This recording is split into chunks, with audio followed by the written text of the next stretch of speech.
Hello and welcome back to Homegrown Urban Homestead.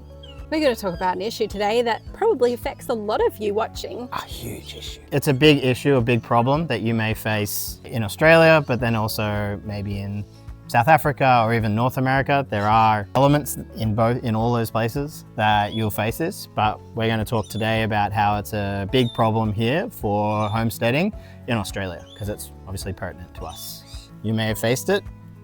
You may have never heard about it. Maybe. We know we've had to deal with it here on our homestead, urban homestead. And it's something that we are still navigating. And thankfully, someone in our community has commented about it as well, that brought it back to the forefront of our mind. Shortly after moving in, we noticed that some of the smaller trees behind our property were randomly dying after they got to a certain height. There's one back there, you can see there's a magpie sitting in it at the moment. So I was sort of asking myself, why would that be the case? Did a bit of research and found out about this thing called allelopathy. Rolls off the tongue. Allelopathy.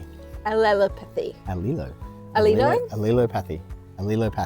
Allelopathy, not to be confused with the great live action film Lilo and Stitch, which has just come out to cinemas near you. We are not sponsored by them. Allelopathy. We haven't seen the movie. Wouldn't that be the dream? Being sponsored by feature movie.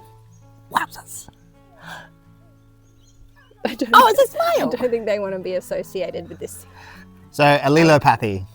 Yeah. Allelopathy. It is the byproduct of a plant or a tree releasing chemicals generally found in the roots, in the leaves, or in the trunk, releasing chemicals that can inhibit and disrupt the growth of other plants around it.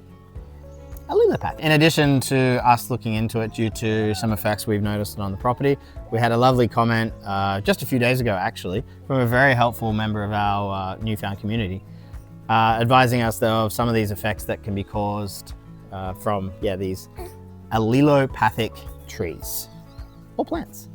But we just so happen to have two very large allelopathic Gumtrees, which you've obviously seen in other videos. They're pretty massive. They sit on the back of our property and they are quite amazing to look at. Obviously creating amazing natural habitat for birds and providing food and that sort of thing. Yeah, and if you want to go watch our garden tour, we talk a little bit about the gum tree that was removed and why we removed one of the gum trees from the property, because there were initially 3. We had really good reasons for getting rid of that tree. Just point of note. Yeah. Really good reasons. Go watch the video and we will discuss. We'll put a link to the video up here.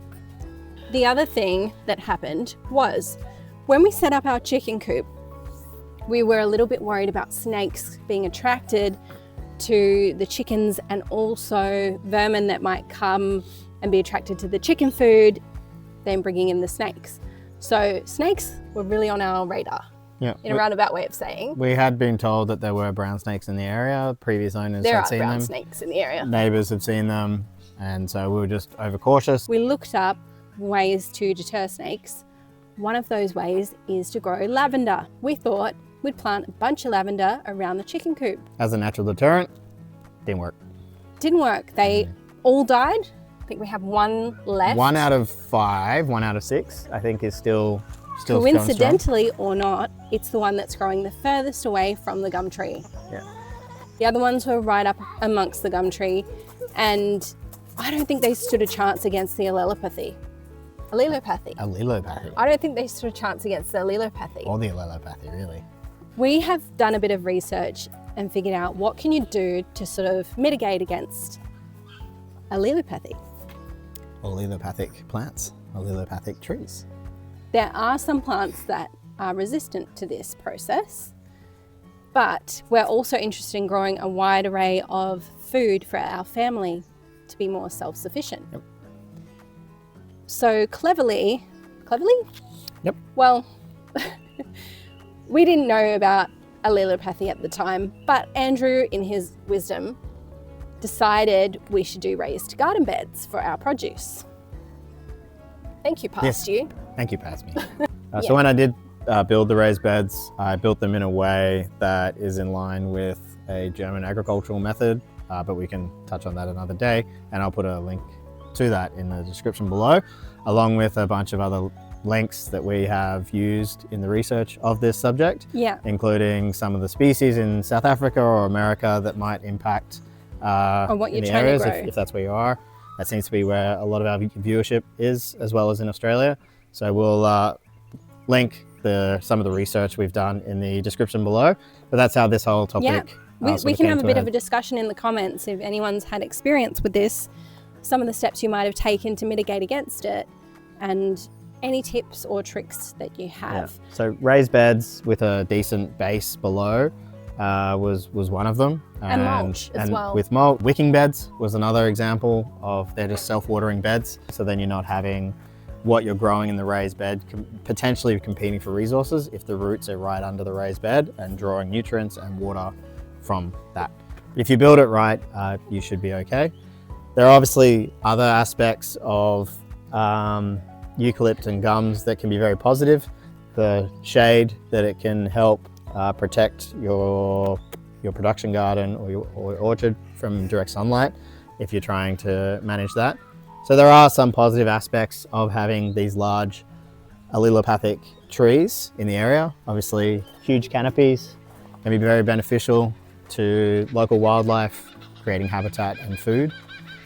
So that's something we've definitely embraced. Obviously, their canopies are really impressive and vast, but underneath the soil, the root systems are generally 3 to 4 times the size of the canopy, which is absolutely huge if you think about it. And so all of those roots are drawing nutrients and water from the soil. So most of our garden is really going to be impacted by that. Potentially. And that's what we're up against when we're trying to homestead, especially in an urban setting where we don't have the option to grow away from the gum trees. They really take up a lot of the garden. Yeah, we have no other choice but to work with them. We just sort of lean into it, and we're just hopeful that so far the garden seems to be doing all right. We have learned some hard lessons early on, and we're not trying to plant anything directly underneath the gum where the main roots are starting to come out and are closest to the topsoil.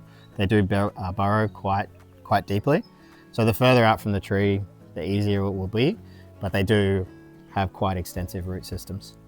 So some allelopathic plants that work in companion with each other are tomato and basil, from a vegetable or an herb perspective. They can work really well together, but then those same plants, if planted next to other things, say for example lettuce, can actually be can have negative impacts on that. So you just have to be very mindful when you are companion planting of what you're putting next to each other, because some will have beneficial effects, others will have very negative effects, and you'll really struggle to get any decent production whatsoever. There are obviously some obstacles if you are in an area where your local council prohibits or limits your ability to, I guess, manage the eucalypt population in your area. There are regulations against it. So you have regulated trees, significant trees.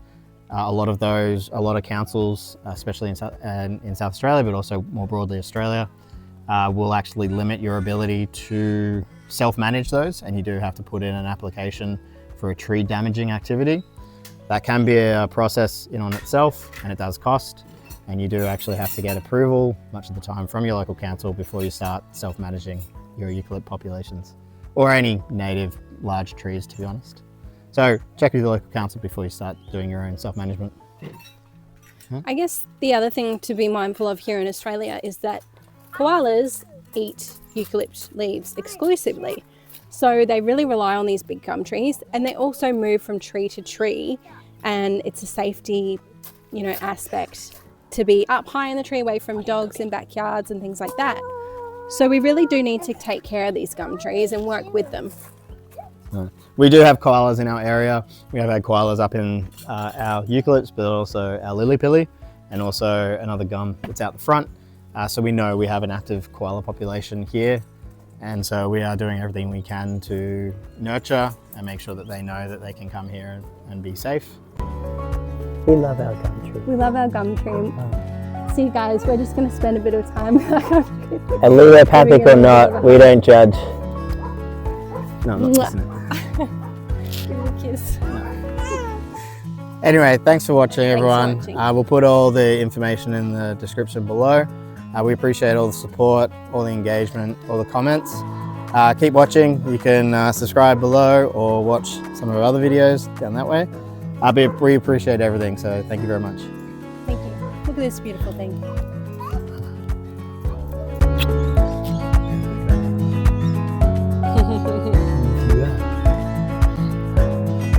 And you do a big one like this. Ready? 1, 2, 3. 1, 2, 3. Go! Good boy.